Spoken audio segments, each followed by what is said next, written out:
Hello everyone, welcome to Capsa, your ultimate channel for pharmacy and biomedical science tutorials. If you are new here, don't forget to subscribe and hit the notification bell so you will never miss out on our latest educational videos. Today we are talking about a class of drugs that's widely prescribed worldwide, proton pump inhibitors or PPIs. We will explore everything about their composition to specific uses, dosage, and side effects. Let's dive right in. So, proton pump inhibitors or PPIs are class of drugs designed to significantly reduce the production of stomach acid. They are primarily used to treat acid related disorders such as GERD. Full form is gastroesophageal reflux disease, peptic ulcers, and even some stomach infections. But how exactly do they work? PPIs block the hydrogen potassium ATPase enzyme system, also known as proton pump, found in the stomach lining.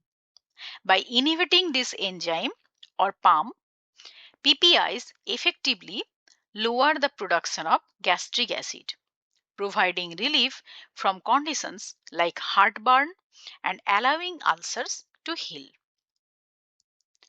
Several PPIs are available on the market, each with unique compositions but similar functions.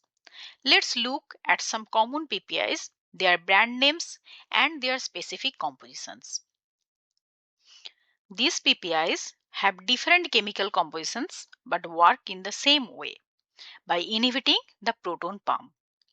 They are available in various forms, including tablets, capsules, and even intravenous formulations for hospital use. The dosage and administration of PPIs depend on the specific conditions being treated, the severity of symptoms, and the particular PPI being used. Let's go through some general dosage guidelines. Most PPIs are taken once daily, ideally 30 minutes to 1 hour before a meal, usually breakfast. This timing helps maximize their effectiveness by inhibiting acid production at its peak. However, some PPIs like Lansoprazole can be taken without regard to meals due to their dual delayed release mechanism. PPIs can be administered through various routes depending on patient's need and clinical settings. Let's discuss their options. So, oral administration is the most common route for PPIs, either as tablet or capsules. Orally disintegrating tablets are available for those who have difficulty in swallowing. In hospital settings, PPIs can also be administered intravenously for patients who cannot take oral medications or need immediate acid reductions. Like any medications, PPIs have potential side effects, and it's important to be aware of them.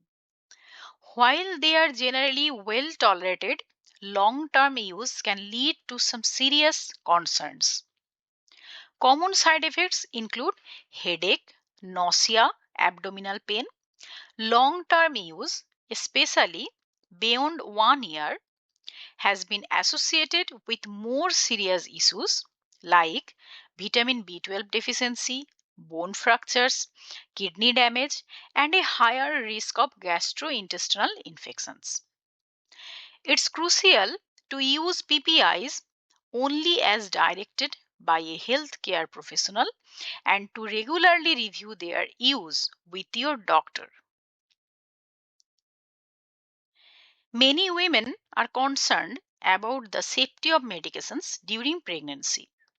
PPIs like Lansoprazole and Pantoprazole are considered category B, meaning studies have not shown harm to the fetus. I have told Lansoprazole, Pantoprazole are considered category B, meaning studies have not shown harm to the fetus. Others like Omeprazole and Esomeprazole are category C, indicating that risk cannot be ruled out. It's essential for pregnant women to consult their healthcare provider before starting or continuing PPIs. PPIs are used to manage a variety of acid related conditions. Here, breakdown of some common and some uses, specific uses.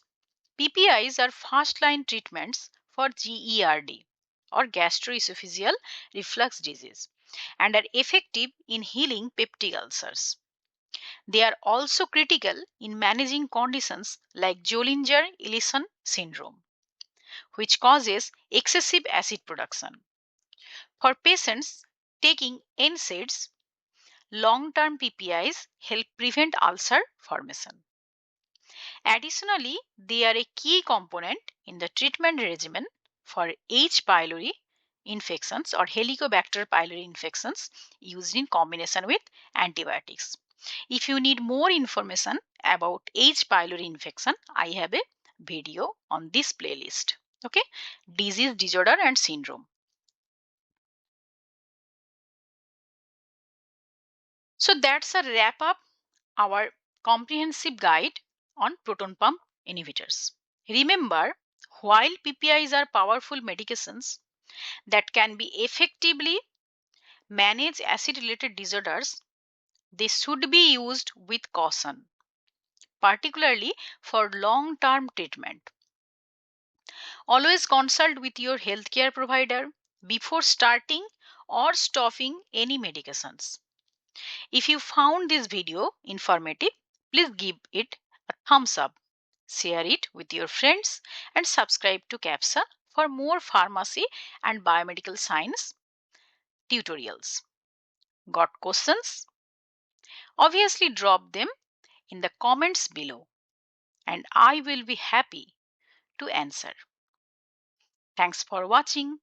See you in the next time in next videos, for which will be so much interesting to you. Thank you for your attention.